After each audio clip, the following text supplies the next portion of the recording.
All right, good morning. So I have my speech here today. Should only take a couple hours to get through. Now this is my trip binder. Flew in from D.C. on Tuesday and fly back out today. It's great to be here. So I want to start off by, first of all, recognizing the minister and esteemed colleagues and guests here. I'm honored to be here. Some of you I saw at the Space Cafe last night that Mr. Constantino put together, a great event.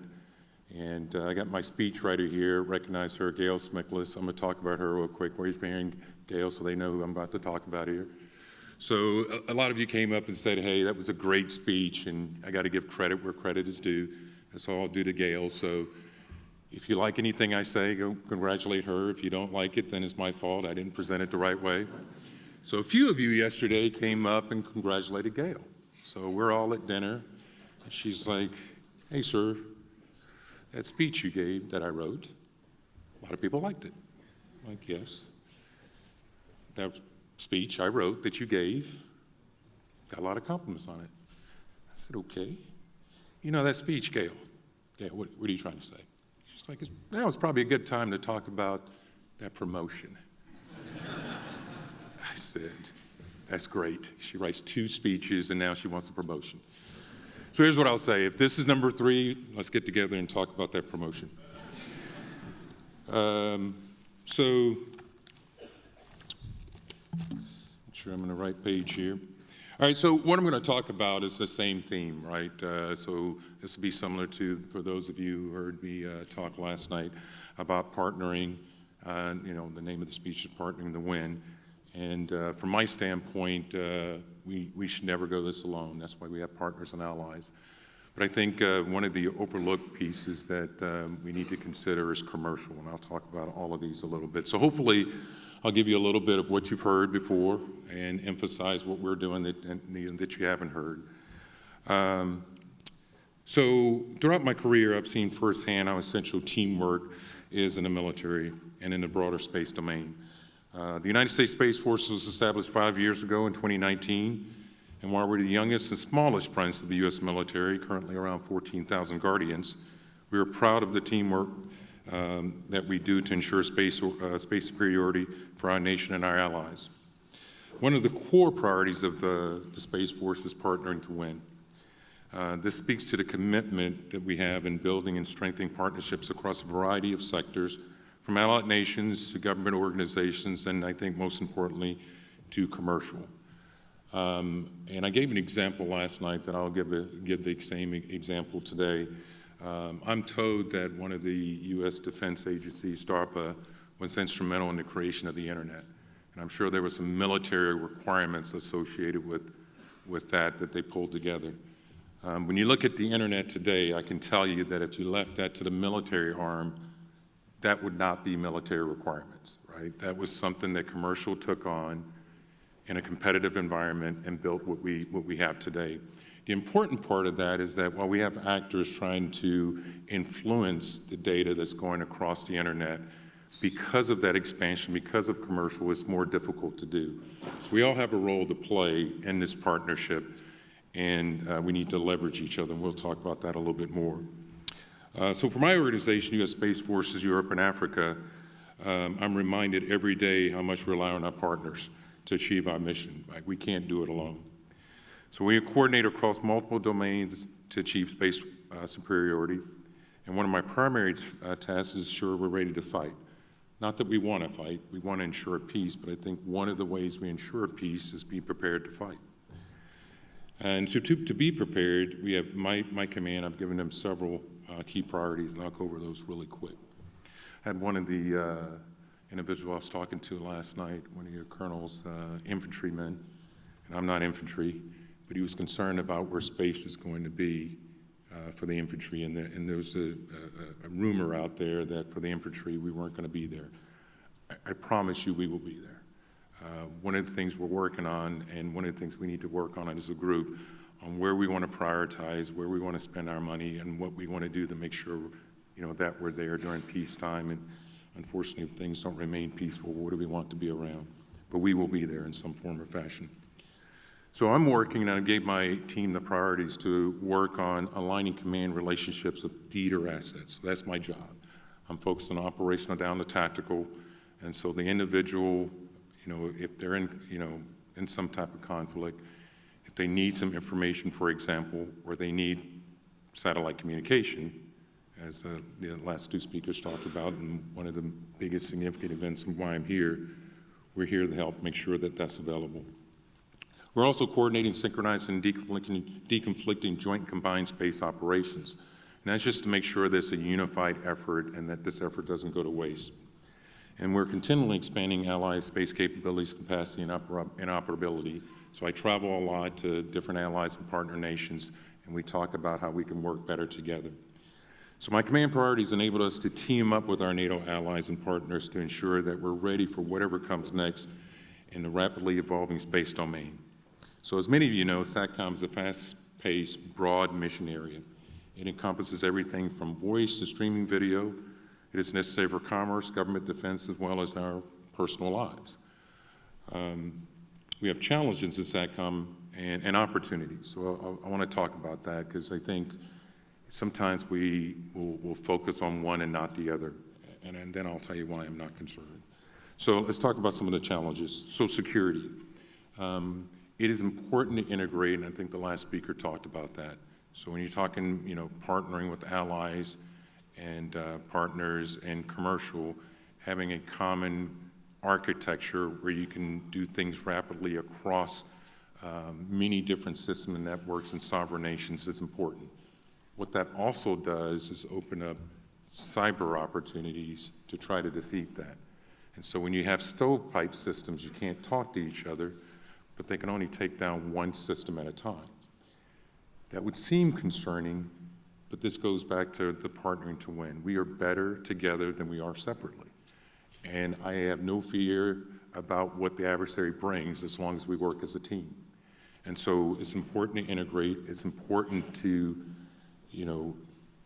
work together across the board, but it's important also not to be afraid of what the adversary may do to prevent what we're trying to accomplish.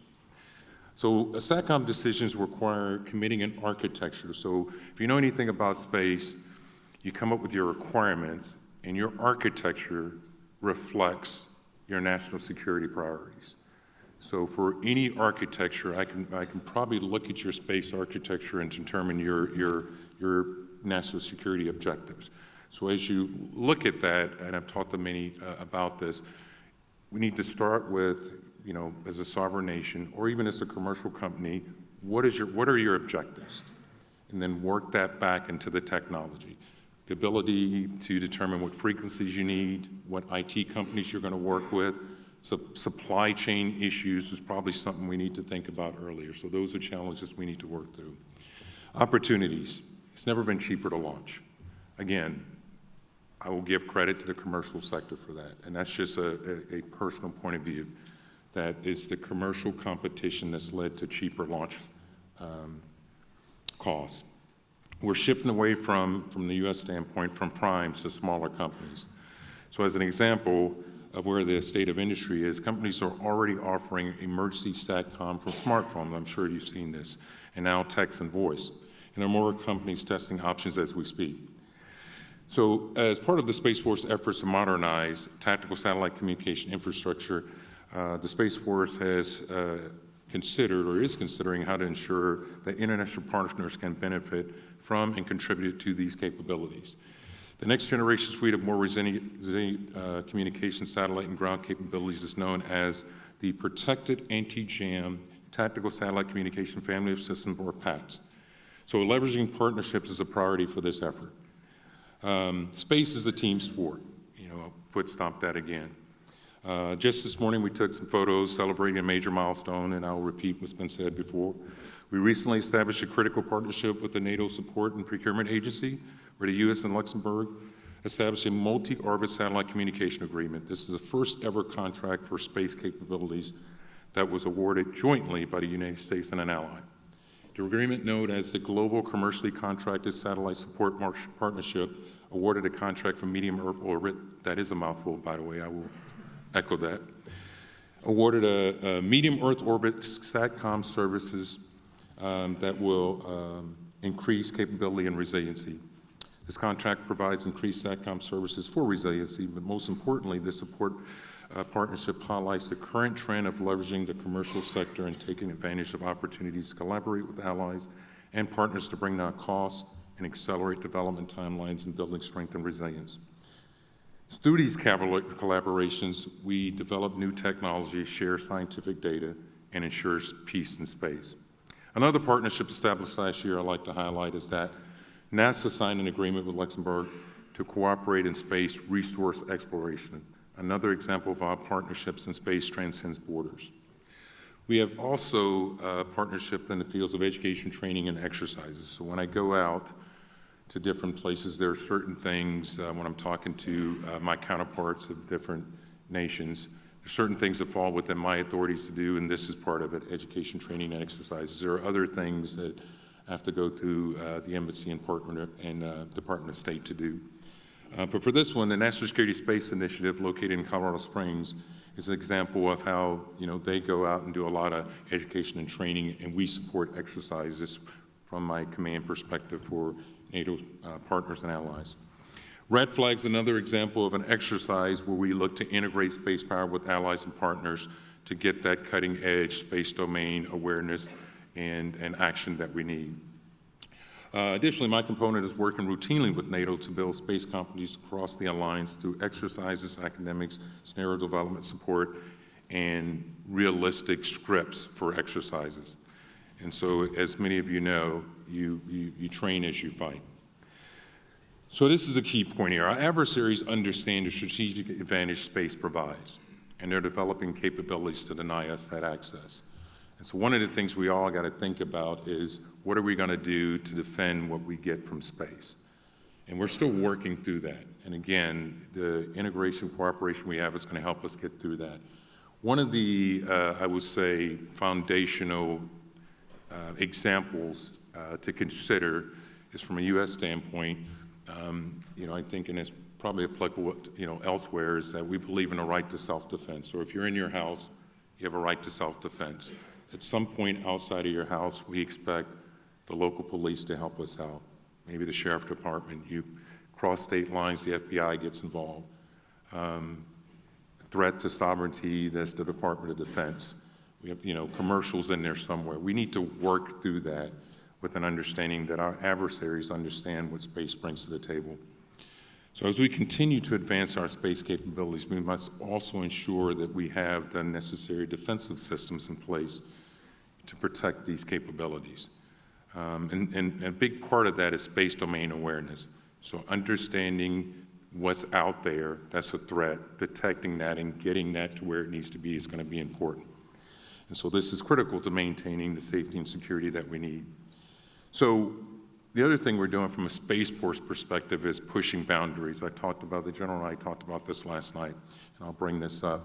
The U.S. Space Force has a program called TAC-SRT. It stands for Tactical Surveillance, Reconnaissance, and Tracking.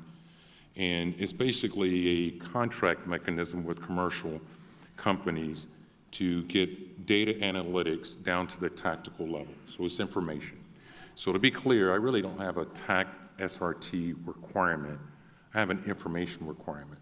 And what the space allows us to do is to get that information to our partners, allies, and commercials at an unclassified level. It's been briefed to me 72 hours or less, and as little as 90 minutes, and that level sets the playing field. Classified information is important, but as much leverage as I can get with information from commercial companies is also important. This also includes not just military, but operation and humanitarian efforts. So if you have like a flood, understanding what's going on in your area is very important. Additionally, we're advancing technology to defend against growing threat of ballistic, hypersonic, and cruise missiles. You probably heard of the Iron Dome of America, called the Golden Dome now. It's an example of how we're working to protect our homeland and our allies through these emerging threats. This effort, in collaboration with partners like Switzerland through the European Sky Shield Initiative, underscored the importance of collective defense in space. So as we field new systems, we're also adapting our operational mindset. The space domain is not the same as it was a few years ago. We must evolve not only our technology, but also our operational culture. To succeed, we need to think differently, embracing innovation across all aspects of our work. But we can't do this alone.